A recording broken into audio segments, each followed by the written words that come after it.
Hello, I am Matt Taylor and this is my variety channel.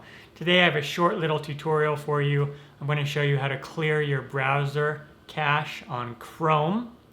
First of all, what is browser cache? Well, when you visit websites, your browser will store information. So Chrome, in this case, will store information about that particular website.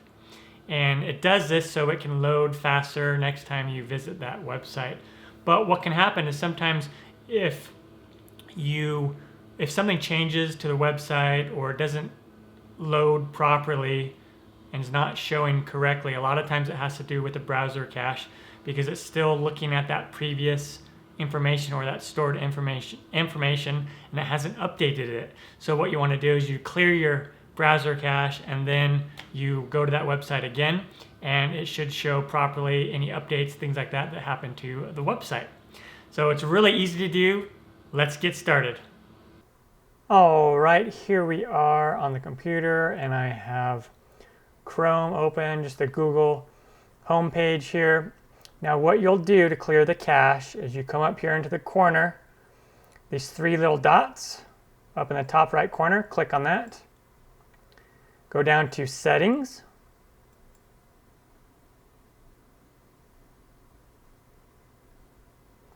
Come over here to Search Engine on the left-hand side. Go to Advanced down here at the bottom.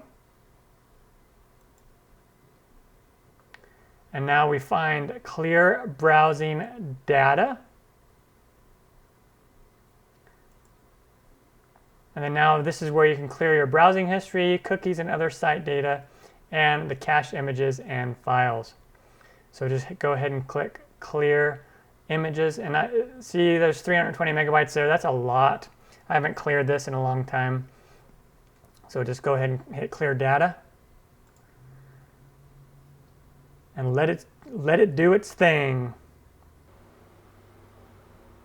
And then when it's done, that box will just disappear and you can go back in here and check if you want and see less than 1 megabyte. It says before it said 320. So there you go. And again, you can come up here to clear your cookies and other site data and browsing history as well if you want to do that. Really easy. All right, there you have it. That is how you clear your browser cache on Google Chrome. Once again, my name is Matt Taylor. Thanks for watching. Until next time, take care.